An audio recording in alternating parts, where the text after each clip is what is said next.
Hello, welcome everyone online. We have Darren here to give a talk today, he's going to be talking about making the house a home for habits, components and characteristics for home-based exercise snacking. So it's really nice to have Darren here today from Cardiff. Just before we get started, just little housekeeping. So if you're in person, please register your attendance in the tablet as it's currently going on.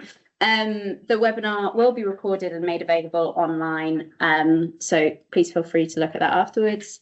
For online attendees, please can you stay muted during the presentation so it doesn't disrupt the talk, but there will be extra time for questions and answers at the end of the talk, so please feel free to put your hand up and we can unmute you so that you can ask a question or you can write a question in the chat. So Darren's kind of an HCI, computer science researcher focused on behaviour changes, I suppose more broadly. Yeah. He's got particularly interested in developing technology for promoting healthy living and exercise. And he's a postdoctoral researcher at Cardiff University, and he's working on their Smart Cues research programme to develop home-based habit formation and physical activity tools. And he did his PhD with me in Swansea University. So I'll hand it over to you now, Darren. Thank you. Make sure this still works. Hell yeah. So, hi everyone, as said, I'm Darren. I'm here from Cardiff University today. My talk, Making the House a Home for Habits, Components and Characteristics for Home-Based Exercise Snacking. So we'll start off with sort of the overall aim of our work, which is bringing activity to the inactive. Physical activity is a quiet but hugely impactful national health crisis. This is mainly due to our modern lifestyle. Modern life tends to make us more office-based in our working. It tends to make us more screen-based and sedentary in our general living. And then there have been additional factors since then, such as COVID-19, subsequent home working practices, which have then taken over as a more established form of working. There's a really nice quote from Hall in 2021 called the COVID pandemic and physical activity, the tale of two pandemics. Nice, sort of characterizing and boosting each other. So current guidelines recommend 150 to 300 minutes of moderate intensity activity. Any activity is better than none, though. Certain groups, though, may not be able to reach this level of activity, and this can be mainly due to two tracks of reasoning. So there's internal barriers, such as age, disability related, or external barriers, lack of time, lack of resources, lack of general energy and motivation, that may stop users from being able to achieve these guidelines, be able to be healthy, be able to be active. One solution to these barriers is exercise snacking, which embeds shorter, simpler exercises within the immediate environment. They are intended as bite-sized exercises that build up to a greater whole than otherwise achievable. So rather than tasking you to achieve all of your exercise in one trip to the gym, where you may not be able to go or may not be able to train at that level of intensity, you can instead build up 5 minutes at a time, 10 minutes at a time to get up to where you want to be and still meeting that any is better than none standard. Despite this high potential of exercise snacking and all the benefits it could bring and all the world change it could manifest, home-based exercise snacking technologies are really in their infancy. Current prototypes really either reappropriate existing home technologies to present these exercise snacking programs, either over video, over smart speakers, sending programs out over the internet. And then original prototypes exist more as food for thought. They're very basic, they're very in their prototype stage, very proof of concept, rather than actually being able to manifest any actual exercise. Sorry, Darren, I'm not sure the screen is. Oh, no, it is now. It's. Yeah, it wasn't on for me. Oh, no. Fixing you right now. It's now showing, so never mind. Yeah, that's all right. I'll carry it on pure charisma. So we're working here as part of the EPSRC-funded Smart Cues project. It's expanding upon these early beginnings. So what we want to do, instead of just presenting programs over speakers over the web, instead of having these very basic prototypes, is build something more robust, more established, we can put into people's homes, they can use it, they can get more active, they can get these snacks in. And what we also want to do as part of this is release a toolkit that covers both the technical and behavioral guidelines.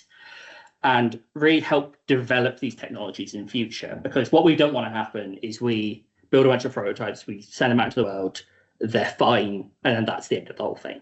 We want to take what we learn, hand it off, and say, now you go make more, now you go make more, now you go make more, expand this, build upon it, learn more than we can. So this is the bulk of the talk today. It's workshops. Hurrah. So our first set were behavioural co-design investigations. We conducted 3 workshops between September and November 2024, conducted on weekday evenings at Cardiff University, I believe Tuesdays, if anyone really cares.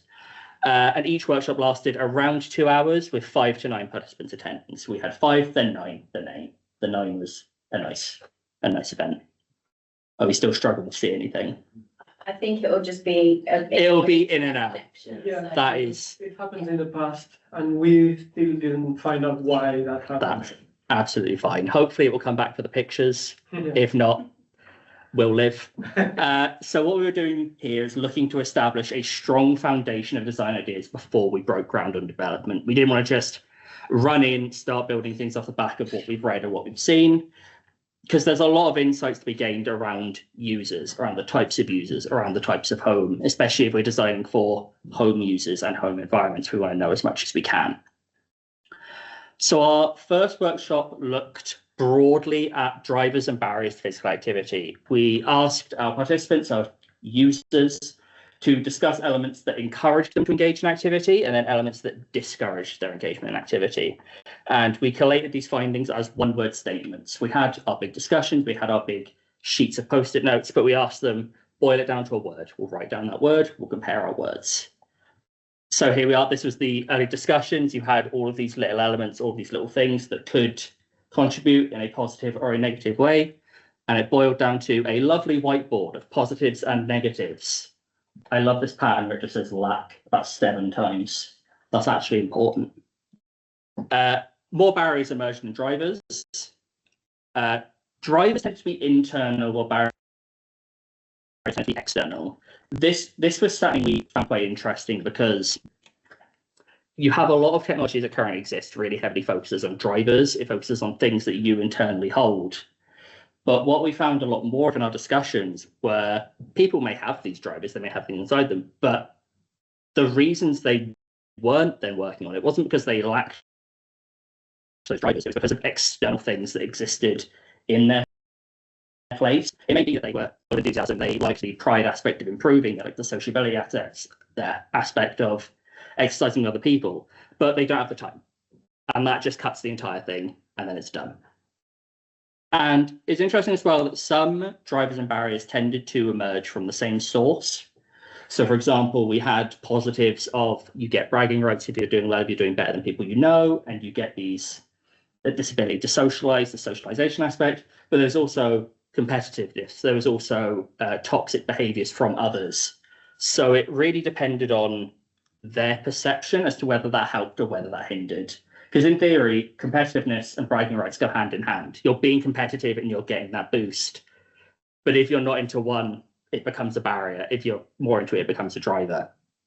So it's how do you balance including that in a way that drives some while not steering off others.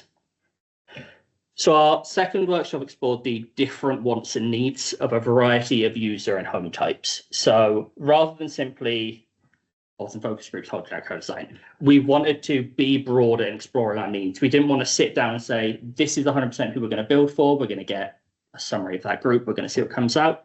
We wanted to be broad rather than deep. Because this is the question. When we design, who do we design for? And in theory, that answer is really obvious.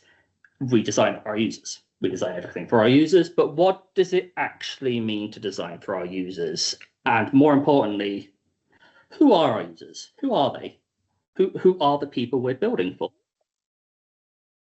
Because really users, as I keep saying, are a massively heterogeneous group perceived as a homogeneous one.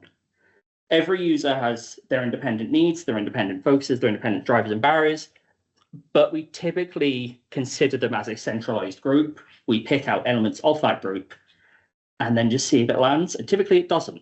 there's research out there that typically you build an intervention and it applies at most to 40% of your prospective user group. And that's because you're not meeting all, you're meeting a summary of what you believe that group is. Yeah, we present our target user group as home users, but it's not a thing. It's two words that don't have a centralized definition. There are many different types of home, both in different layouts, familial structures, routines, technology levels. And there are many different types of users, different ages, genders, education, socioeconomic standings, activity levels. We can't just take a small subset and expect that to be good. We need to examine the breadth. We need to find the full extent of what we may be designing for. So we started off exploring our potentialized users through 5 basic personas. They were intended to cover a significant number of bases in terms of potential users. So we had different ages, ability levels, lifestyles, routines, with minimal details outside these key elements. We didn't want to assume a user. Again, we didn't want to say this person specifically lives their morning in this way, they live their evening in this way. We basically just gave, God, that picture's blown out. That's not good. We gave name, age, living situation, lifestyle. That's the extent of it in more details to believe broadly this is what this person may need based on the type of lifestyle they may live. So we had Andrew, 48, lives alone and works in an office. Eleanor lives with housemates, works multiple jobs. Andrew lives in a retirement home. Christina, 3 children and a dog. We wanted to capture a mix of some of the barriers and drivers we saw, this socialization, this competitiveness, this elements within there, and also potential types of individual who may have more trouble with this. So limited mobility, older, lives in a retirement home, family life to contend with. We want to see the different elements that may come through there. And then we use this to explore their technology needs, what they might need from these systems.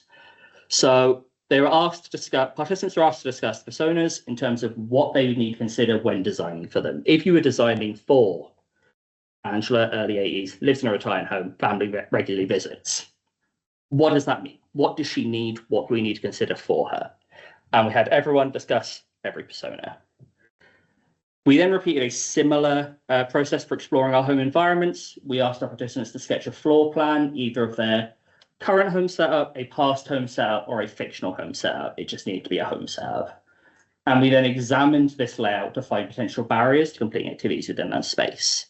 So we ended up with ones like this. At the home, and you have things like where you may be able to embed activity and sort of where different elements are. There's common there. So you may get carpet burn if you're doing exercise on the floor in a carpeted room.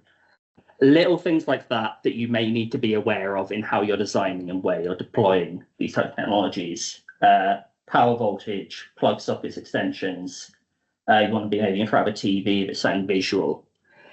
There's another one here of just like all of the things that may be in the way.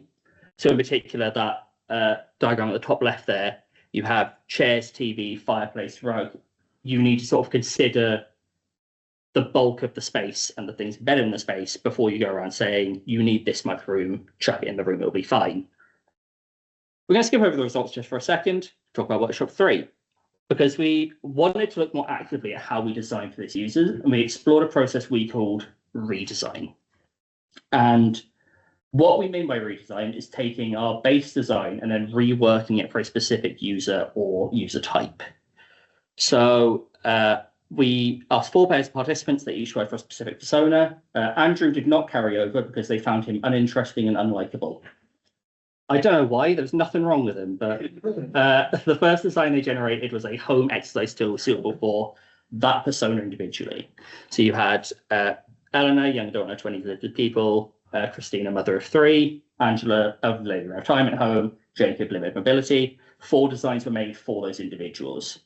And then each group passed their design onto the next group, who redesigned it for their persona. So the design originally for Jacob was moved over and remade to be suitable for Eleanor. And the things that may be taken out, things may be added in. We ended up with this, which was a very fun day of just trying to work out how all of these things related to each other. So we had our 16 designs in the end. We had our 4 base designs and the 12 subsequent redesigns. And we looked at their details, their makeups, relative to their source design and to their central persona. So an interesting element in some of these was how elements in their original design they made did not carry over. So there were things when they were starting from zero that they made sure were included because they felt it was important for that individual. But when redesigning something else, they did not add those things back in. They just took out what was irrelevant and left it there, which is sort of an interesting wrinkle to this, because you had others not taking anything out and just adding things on to become appropriate, and you had some just taking things out. So it was how the different design approaches got different ideas of how to put these together. The designs tended to focus on what our personas were missing rather than anything internal. This comes back a bit to the drivers versus barriers argument, because the designs were, this person does not have the space to engage in activity, so we're going to create this in a way that it can be broken down, set up at will, so they can find the space. Similar thing for time. They weren't looking at, oh, this is how we can drive this person internally. It was, okay, they don't have the time to engage. Let's build this in a way that can work in short time frames, that can work in a less established format. And then older and less able personas will focus on scaffolding these efforts with supervision to account for the lack of skills and technology. Time is a key element, as we just said. Those with extensive responsibilities or limited downtime saw recommendations of shorter exercises performable everywhere, which is the exercise stacking ethos. So that was quite nice to come out of that. And then interaction with others was split between the nature of the others. This will come back around later, but people who lived with others of a certain age, so like the elder persona, their focus was very heavily on not interrupting the other people. It was not having any noise pollution, not involving anything that involved jumping or stepping on the spot and being loud. Whereas for those with children or families, so like Christina, our parent persona, Angela, the older persona with the family visits, it was all about how do we include these people in there. And there was a discussion of whether this is a case of autonomy in that regard. In a term, children may be more encouraged to join in the activity because it's a fun activity. Whereas if you are living with other individuals of a similar age who are not connected to your process, they may be less involved and less willing to be involved to your benefit. So it's more about not interrupting them because they may then act negatively against your attempts to be active. So then we moved on to our iterative prototyping investigations. So we gathered our background on the users, their potential needs. We developed some prototypes of our own. We based the exercises these were built for on the available literature at hand, because exercise stacking as a general concept is far more widespread than technology for exercise snacking. We were able to find plenty of exercises and plenty of discussions, but just nothing that based on technology. So this is just a few examples of some of our prototypes we built. These were very early, very low fidelity prototypes we built. So like this is for an exercise, which is one leg standing. You secure the sensor there, top left of the bottom image. Secure that to your leg, hold it in your hand. You press the button to start, and you're intended to just stand and balance. And it will tell you if your posture is unstable. It will tell you if you're wobbly, if you're shaking too much. This is another one. This is for arm raises and arm extensions. The idea is you have these little NFC tags. You would hold them in each hand. You would place these sensors relatively spaced out, and then you would reach to tap them as instructed. The idea being you'd hold your hand out. You may have to hold it to a tag for a certain amount of time to be able to register. And then you can sort of adjust where they are to increase the difficulty of that exercise. This is the most fun one. This is Pet the Puppy. This idea is you put the unit on the ground, you attach a sensor to the dog. And this was a squat exercise where it had a motion sensor on its head, and you would squat down, pet it on the head, a little smiley face would come up on the board, and then the intention is you go back up, you step over it, you squat down again. This looks ridiculous.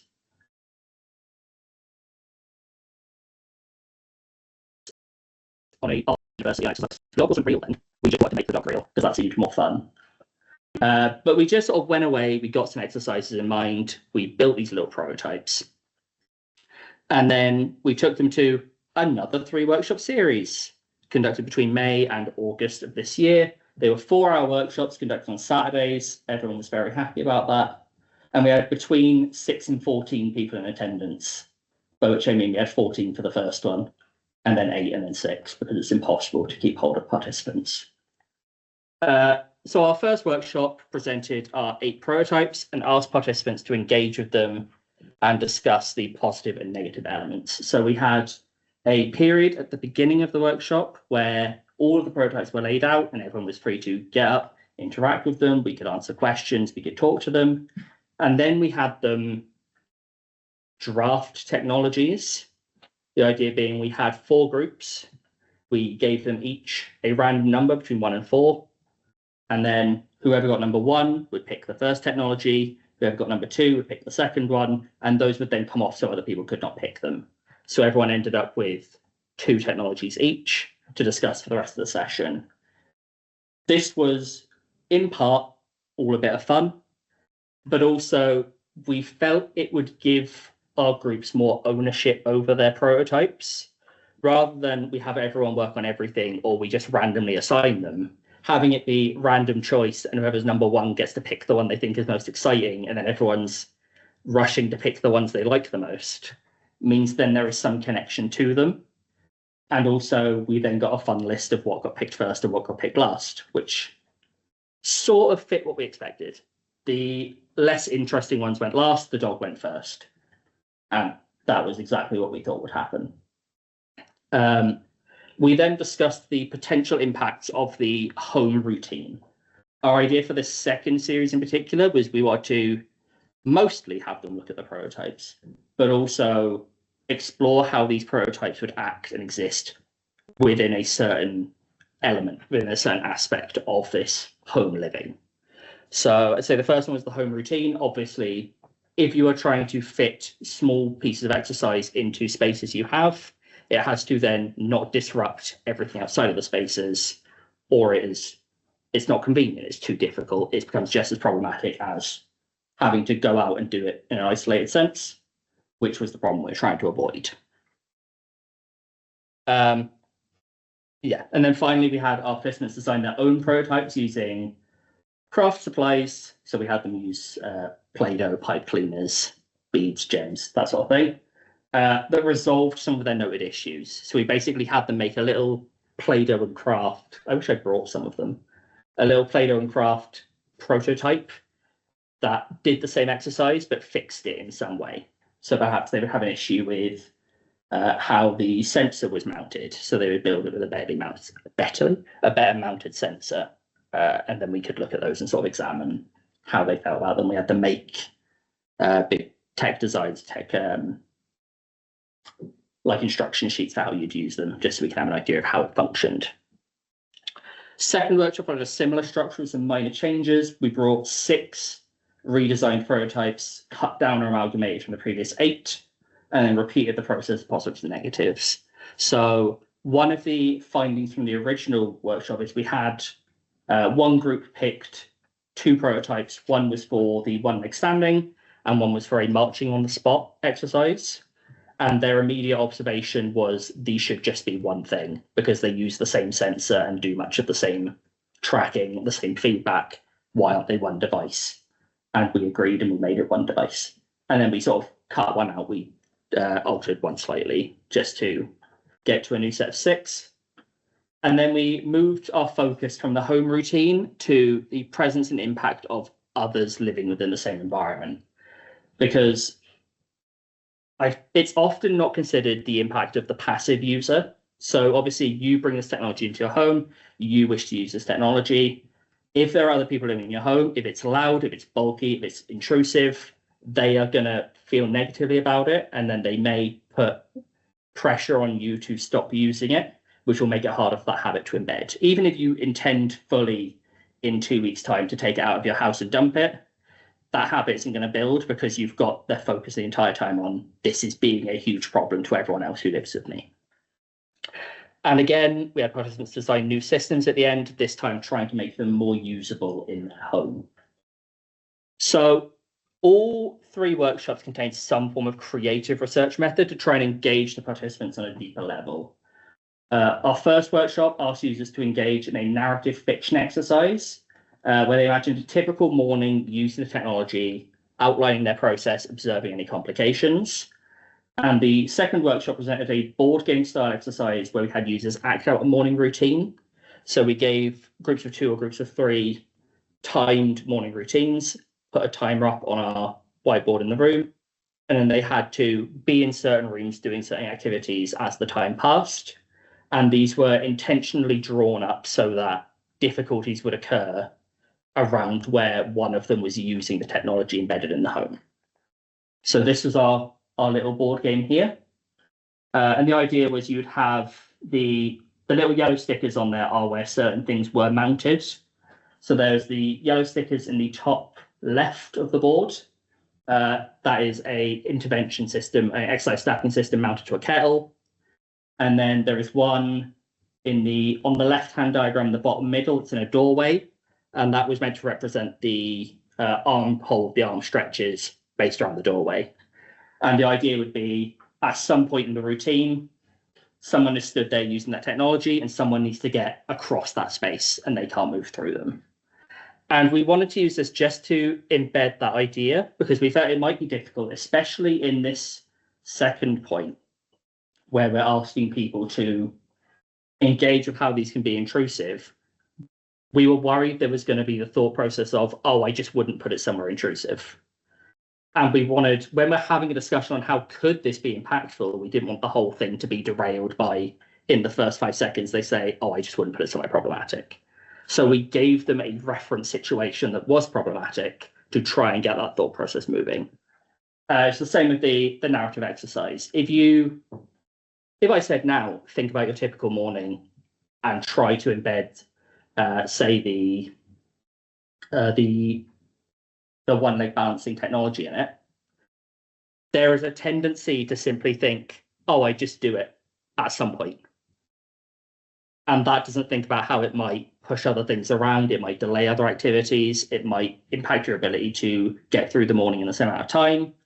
So we wanted them to write out that full process, write out that full engagement, so you can see the steps and you can see where it might fit in, but also where that fit might disrupt other things.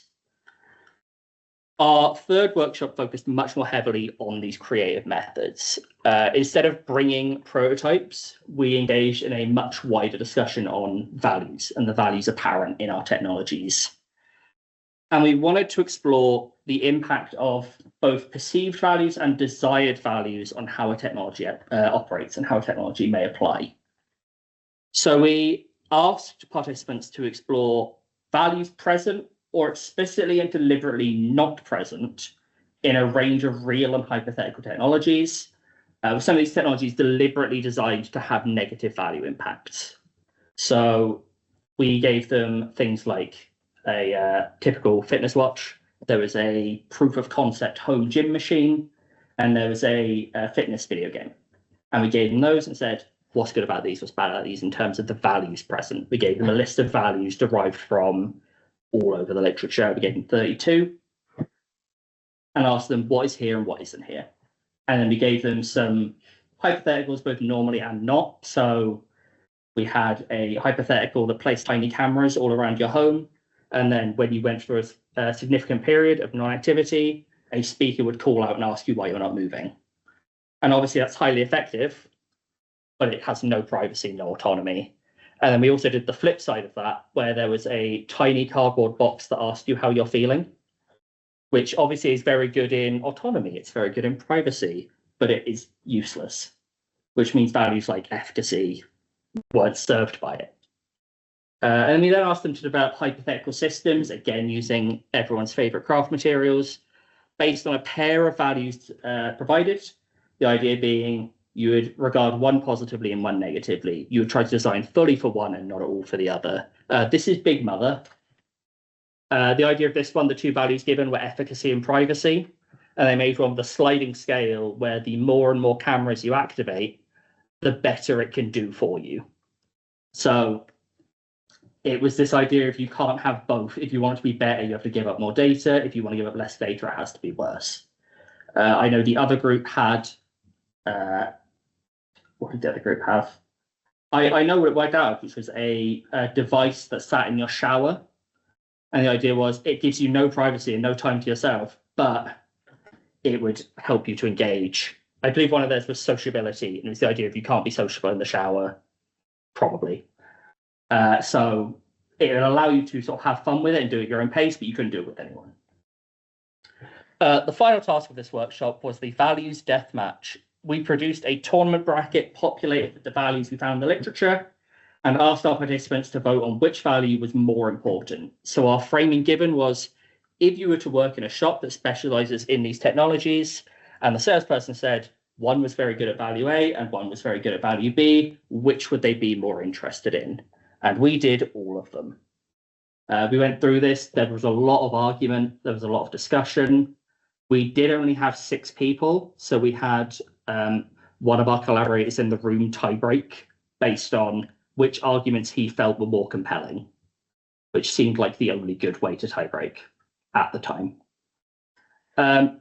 So the general findings of these prototyping workshops were that usability was a major concern. This was partly because we were working in a low fidelity format, but people were very concerned about exposed wiring, weak connections. They all used just AA battery blocks instead of rechargeable power methods. And this was something that was picked up on a lot. It was, I'm not going to put this in my home if I have to refit it with 4 batteries every week and make sure I don't knock it at all. So we tried to implement a range of exercises and a range of modalities of how we presented these findings. So we didn't want to just give them a watch, and we didn't want to give them nothing because they will just default to a watch. So we gave audio feedback, we gave different forms of visual feedback. We had just LEDs, we had small screens. One of them was a dot matrix screen that would fill up a dot by dot for every second you performed the activity. And then we gave them, and they didn't like any of them, and they just wanted screens, which we didn't like, but we understand. Because it's good to see that even though we didn't give them the basic modality, they sort of reverted back to it. It's good because it's basic, not because they know it and they feel close to that particular form. Participants were more drawn to technologies obviously associated exercises. 2 of our early prototypes suffered from not having clear associated actions. One of them was an arm hold exercise that was functionally just a timer. And then one of them was a broader reminder-based system. And both of these did not get good feedback because there wasn't a direct link between the exercise you were performing and what the system was giving you in return. They wanted the number to go up. They wanted the thing to give you a happy audio sound, not just I hold, the timer goes up. I do it for as long as I feel it. And the fun exercises were more popular. Prototypes such as Pet the Puppy in the NFC game saw more interest and more productive feedback compared to reminders, arm races, sit to stand, which got very broad, very generic feedback. Routines were impacted by these technologies. The nature of that impact was very split. Some participants saw exercises such as balancing, march stepping, and wall sit useful because they would easily fit in. You'd be able to easily do that in the middle of other tasks. The example we always gave in the workshop was if you are boiling the kettle to make a cup of tea in the morning, you are standing there waiting for the kettle to boil, you could sit, you could wall sit, you could balance on one leg. That's then the routine question of, are you doing something else at that time anyway? But whatever. Others preferred options such as the NFC game, which required you to move because they wanted their routine disrupted. There was an issue that the hardest part of doing these exercises is starting them. Because if you have this time, you're trying to fill this time with this exercise, that means you have to consciously use your free available time to engage in the exercise. Whereas if you have something that's more disruptive, it makes you take the break and then it's already initiated the exercise as part of that break. So you are gaining the benefit while also taking that break you needed. This is a nice quote, which is the wall sit would be an extra thing I have to do. And then the NFC game would help me do what I want to do. So it's not, I feel it's an extra task, it is a task given to me. And I already want to be taking a break, I already want to be active. This just initiates that. In terms of others in the household, this was split again. This is split mainly in terms of the prototype in question. Many were treated in an avoidant manner, so any with a lot of noise or lights had their noise and lights taken out because they didn't want to interrupt other people who might be in the same space. And they wanted to reduce the likelihood of trailing wires, exposed electronics, trip hazards, just in case this became a health risk, especially for children. Certain prototypes, such as the NFC game, were seen as a potential group activity within the home, seeing the way people want to engage, people want to be excited. There are additional concerns on progress in multiple users. So if you had one that tracked over a long period of time, would you find difficulties here in people potentially overriding your progress, especially if it's learning how you operate?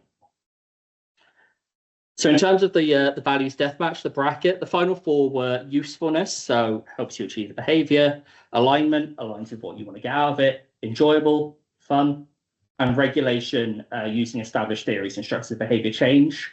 So all the ones that made it through and were picked highly were all things that tended to be very internally linked to this does the thing I want it to do.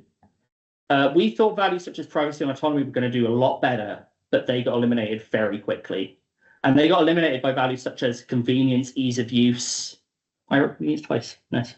Convenience and ease of use, supporting our earlier assumptions. It was, they desire everything, but if you have to choose one or the other, they're going to take the thing that makes the system work better over the thing that might be beneficial in a more abstract sense. They would see, this makes me get my behavior. I'm picking this to engage in my behavior. And there's this idea they're already buying in. They weren't being forced into the technology. So any issues, any data they have to give up, they were implicitly aware of. And we found that the use of the creative design, the creative methods, helped us explore deeper into these potential technologies we can create. Our participants were more willing to be exploratory, to engage with our work when the creative tools are put into use. And we got some fun looking at the designs that came out the other side. Here's one from the first. This was the reminder system that had sort of nothing engaged with it. And they turned it into a photo frame. So the little pink pipe cleaner there is intended to be a photo screen. And the idea would be you would walk past it, it would assign you an exercise, the timer would begin counting down, and you would then have to do that exercise in front of it. And instead of just reminding you to generically do anything, it would catch you and say, do this exercise now in the next 10 minutes. So it was more proactive, it helped you, but it also could work for multiple people. This was a prototype for wall sitting. So the way this was originally designed was you had a ultrasonic sensor on the floor and a pressure sensor on the wall, and you would do a squat back against the wall and you would hold it in that position. And this was built to sort of contain that all within one system, one tiny, not tiny, but one single device, because they were concerned that the sensors were separate. It was a lot of trailing wires. It looked ugly and it could be a bit of a hazard. So they gave it a box. They made it a very pretty box. But the idea was you could then pull the sensors out to your necessary height and it would help you do the exercise better for your needs rather than having to unstick the sensor, especially on the wall, because that was seen as a concern for people who lived in rented homes. You don't want to be sticking things to the wall in case they cause damage and you're then liable. And then this was the NFC game. This was at the end of the first workshop, and we then took this basic idea and made it into our second workshop version, which was we made the tags wireless. And you had a central unit that gave you a pattern to fulfill, and you could then put the tags anywhere. Because this is what they wanted from the quote I showed earlier. They wanted a system that would disrupt them. And the idea was you could put these tags as far away as you liked. And then you'd be working, and it would say, right, it's time for a break, go tap the tag in the garden. And so you'd have to get up, go down the garden. You've already got your steps in, you're outside. You've broken up that habit. So in terms of our next steps, this is where our workshop and really our current work ends. It's been compiled into 2 papers. One is currently under review for Kai, and one is to be submitted for DIS. Still working on it. Don't want to be. We're now moving on to usability testing for the prototypes that have emerged from the other side of this process. Starting from as early as next week, bringing people in to test, provide feedback for our current prototypes. We have moved past Play-Doh and craft materials. We've made things a bit more robust. This is the wall sit, nice little box. This is the NFC tag one. It gives you a number pattern to follow, and you can carry this nice little box around, just tap it to each thing. I fought for so long to get this to be on a stick, but they wouldn't take it. And then this is a little central hub. So instead of having all of these be disconnected, you would have a central unit that then synthesizes all your different activities and gives you feedback in a way that is collectively productive, rather than just, you did this many wall sits, you sit and stood this many times, you bounced for this long. It would give it in a collective format that is actually more helpful to you. We'll be conducting public engagement events in December and then early next year, looking to begin home deployments in March/April 2026 to see how our designs operate within the home environment. We talk a big game, these could all be terrible.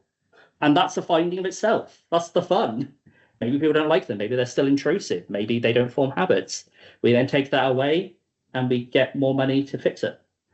So the Smart Cues project is looking to develop home-based exercise snacking technologies that better account for the potential needs of varied users in homes. We conducted 6 workshops in 2 sets, one looking at co-design and user needs, the other looking at technology design and embedded technology values. We conducted a collected a wealth of findings, both on the potential needs of user and home environments and on how to better design technologies for the varied needs and values in play. And we are in the process of expanding technologies through usability and PPI, looking to deploy early next year. Thank you very much.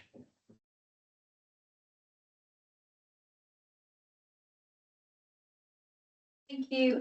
Do we have any questions online? I think no, nothing yet. Any questions in the room? Yeah. You showed lots of ideas for exercises. And some of them are, for example, going down, picking something. I'm just wondering, did anyone suggest it to just do home chores? Is it called chores? Yeah. Like swipe the floor and things like that? Did anyone discuss that? So that was a discussion we had internally, but funny enough, didn't come up. And it's the kind of thing that you do think come up. I don't know if it's just because we gave the dedicated technologies, because I feel there may have been more of a discussion around that if you used a system that perhaps was more hands-off, because you'd think like, how can I achieve this kind of movement? I could do this. But it is a really interesting idea. If you could take like say a broom or a mop and you could add a bit of technology to that, Yeah. and then that pushing it measures that, it measures how you engage in that. So that's not something we actively discussed with there. I think because also there is an element that you are doing that and you are gaining benefit from that. So all you would really be gaining is the tracking of what exactly you're getting from that. Whereas these are focused on taking the 0 and moving it up. But it is definitely an interesting idea. I'll click into that. That might be our future work. We log on to the end of the project. Like maybe we can weaponize chores. That'd be good. Gamify. Exactly. Like, and that then serves the double benefit of you do your chores. Yeah. But like you can also see the benefit you're getting. It's interesting. Thank you. So there's guidance on different exercises to do, but is there like guidance on like how often to do it, at what times, or anything like that? So generally, no. The guidance really just says do this much overall, and then try to do some. So the time nature or the frequency nature of it isn't hugely discussed, isn't hugely explored, which I think is where we find the benefit in this, because it is just as and when you are able, but you obviously don't want to then hit the other side of that where you're doing it too frequently, Yeah. and it starts becoming harmful, which I think would be possible in a scenario where they are more intensive exercises, but definitely it is something worth considering that you don't want to over, like with food, you don't want to over snack, because you then end up turning that positive into a negative. And also, it's just like, I don't know, just 70 minutes or this much exercise a week. Yeah. It's hard to find the time unless you Yeah. actually make time. Yeah, so these are, I believe exercise snacking is defined very deliberately as around 5 minutes less than 10. So it's this idea of fitting it into the space, but definitely there is the risk of it's something we'll have to work into our home deployments and sort of March, April time. There is that risk of if you do this in every possible gap you can find, not only are you going to derail your entire life, you might hurt yourself. And also, I don't think anyone talks about this, but there's no protocol like or about warm up for exercise snacking or anything, is there? No, You just nothing. do it. It's one of those which is it's a weird field generally, because it is just, oh, try and do these little exercises, try and do these little things, but it's got almost no regulation. Yeah. It's in two camps, which is the research side generally saying, oh, this is very good, this is very interesting, we should be doing this. And then I suppose I'll call it the fitness influencer side, which is like, oh, do more exercise in the home, you can get like all these benefits from it. But there's nothing in the middle of here's how much you should do, here's how often you should do it, here's that. It's just one side saying it's interesting and giving some examples, and the other side saying it's the new hot fitness trend. And there's nothing, but maybe it's something that will come up definitely as it becomes more widespread, because it has a lot of background, but it's still very much emerging, especially the technology side of it is very much emerging. So it may be something in the next 5 years, next 10 years, we could be seeing these regulations, these protocols that give us a better idea of how we're meant to be constructing this. But we are very much on the front foot at the minute. So maybe we'll write them. Maybe it'll be our work. Is there any particular exercise, which is more conducive to exercise snatching? Because I know bands and stuff is quite safe to use, and other exercise might be a bit harder to do. So a lot of the exercise snacking background and what it's sort of established in is body weight exercises. It's anything that doesn't require another piece of equipment, and a lot of what we have here is built on that sort of idea. It adds technology, but it doesn't add equipment as such. It's mainly tracking based. It's, for example, the wall sit one that we've built. Also, the ultrasonic sensor helps you track, but it's also a safety aid in case you get too close to the floor and maybe are at risk of falling. Which we did have a bit of feedback that if you are close enough to be at risk of falling, you're falling, which is fair. But most of it is body weight stuff. It's sitting and standing, it's balancing on one leg, it's the strength, flexibility, cardio idea. So you can do things like with bands and that was, especially in the redesign discussions in the first workshops, that did come up a lot. I think a lot of the focus on it, because it is intended for people in their own home who can't get out much, who want to introduce little bits of exercises, is how do you add that exercise with as little A, buy-in, but B, fuss as possible. And it's you can sit and stand in your chair, you can balance on one leg, you can squat. It's all stuff that you can very easily do with the four walls of your house and gain a benefit. Yeah, really interesting, and I liked your design approach and everything. But yeah, on the back of what you just said, people could just squat in their home and raise a leg. They could.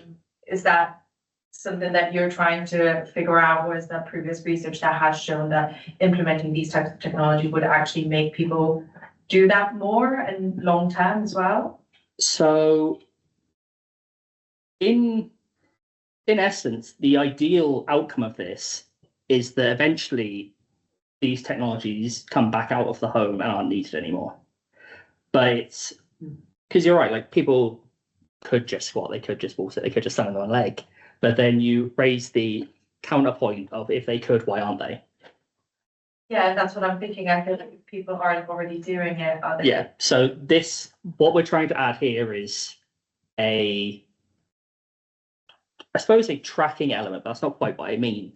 Because you obviously have, in terms of habit formation, the intrinsic versus the extrinsic idea.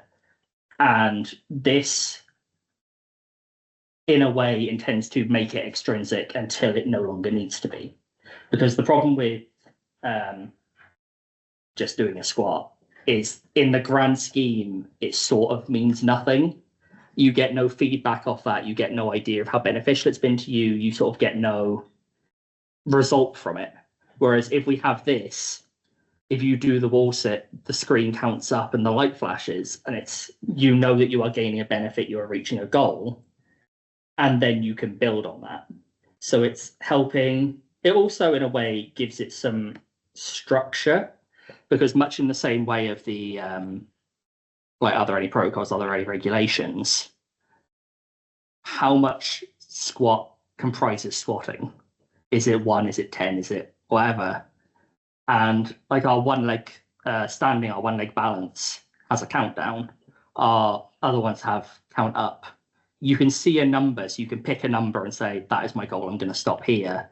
And you have some form of feedback then. You aren't just exercising blindly and at some point say, that's enough. It's sort of the difference between going to the gym by yourself without really any prior idea and then going with a personal trainer. It's like a very, very basic interpretation of the trainer, that it gives you some feedback, it gives you some numbers, it gives you some idea of how you do this. Parts of it include like safety features, parts of it include more structure. And then once you have established that, you don't need the technology anymore. But you, in theory, are then met with a more positive behavior as a result. It's just to help people get started and help support it, really. That makes sense. You know? There's no aspect about progressive overload for exercise snacking or anything. What do you mean? Sorry. I mean, like, I'll exercise snack and stuff like that. Well, I'll try to add in some exercises into my routine, but I do it for the purpose of it's better to work out several times in a day rather than once, just because you're recovering between sets. Yeah. And it's less fatiguing, and it will help you make gains in the long run.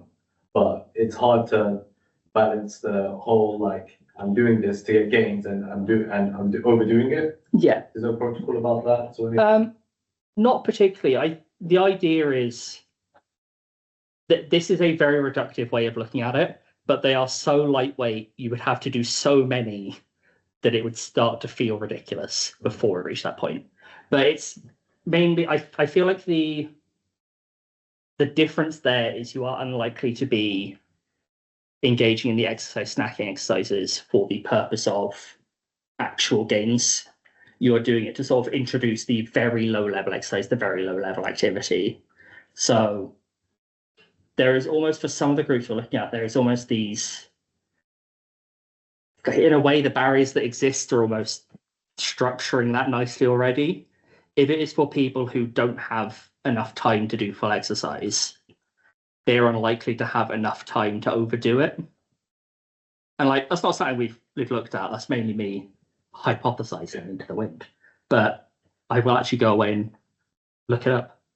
But I feel like it is that element of you are working in such small doses in the time that is available. It almost self-balances, but there is discussions we've had, and there is elements of these technologies where it may be something we have to add into, like this hub system that's in the middle, which is good because we're meeting with people working on a version of that on Thursday. So I will bring this up and pretend I thought of it. But it may be this idea of the central hub that's compiling all that information together says you might be overdoing it. But no, each individual technology doesn't have that attached to it in any way, just because it's something that may have come up in the purpose of the workshop where you're doing it a lot to try and test it out. And in the home environment, you're already lacking on time, you're lacking on motivation. Like, it's unlikely that it's going to flip you from having no time and having no motivation to being so engaged you overdo it. And also there's potentially, as you're working up to that level, are you then gaining enough, however minimal, behind that you are able to maintain the higher levels? But I don't know that. I imagine those are things that are going to come up in our...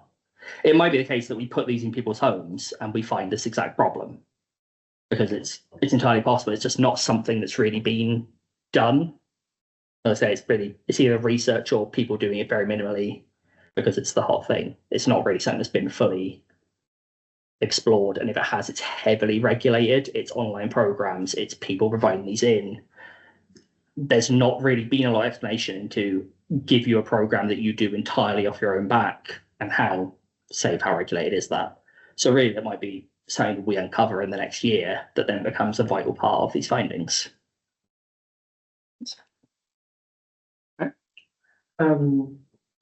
These are two questions, but a bit mixed together. It's basically, there are already mobile phone apps that provide you guidelines, workout exercises that you just mark and say, I have done this exercise. Yeah. Which is something that may be similar. But I also see in a similar direction, did you also explore mobile apps that can be also the sensor that you're using instead of creating a new technology, using the same app, the same mobile phone for both, proposing the exercise and also sensing if you are doing the exercise without needing an additional sensor. So I'll start with the second part of that. Yeah. In terms of using it as a sensor. Yeah. It is something we have discussed but not outright acted on. Mm. And part of that is because we wanted to use this for certain groups who may not have those technologies ready available, be comfortable with those technologies, especially if you have like older adults who want to use this. We felt there was a benefit to providing them a dedicated piece of technology that you put down and it does the thing it needs to do without any complications, without any fuss, feeds it all back, takes all the work out of your hands. Especially if you're trying to do this in short pockets of time, you don't want to add on the extra load of, oh, I have to go into my phone, I have to find the relevant app, I have to set it up. I'd rather just, the balance thing is there, I just pick up the sensor and I'm ready to go. In terms of proposing the exercise, partly no for a similar sense. We also had some comments about that from groups in our workshops. And they talked about some context of the reminder system, which eventually got removed from not being useful. But the idea was, even though it had no outright like benefit or outright exercise associated, it was nice to have a dedicated thing, because I think there is, while it's more convenient to just be a mobile app, and while it's helpful to just have it on your phone along with everything else, there's almost on the other side of that, like a bit of fatigue in everything being an app. So there was, I don't know, again, maybe it's the creative environment as well, sparked this a bit. We've seen that in previous work. People were quite excited to see this be a thing that they could go up to and interact with, rather than, oh, I'm where I want to do the exercise, I have to pull out my phone and scroll through everything and find just another app that does this specific thing. I have a device that I can interact with and I can press physical buttons on it and it makes noises and it shines lights at me. I think part of that, there is a possibility that you could just make it into a phone app and you could just represent that. But I think also there is a benefit, especially in the scenario we're looking at here, to engage with it in a way where it is just a physical thing you can pick up and use in these short bursts when you're available. Much in the same sense as the comment about the NFC game forcing you to get up and engage. With the phone, you almost have to make the cognitive effort to get your phone out and go to that system. There's nothing prompting that except your own internal drive to do it. Whereas this, even if that was there with nothing on the screen and blank, the visual of it is going to spark that progression. It's going to spark you to say, oh, I'll get the app out, even if you were just doing it that way.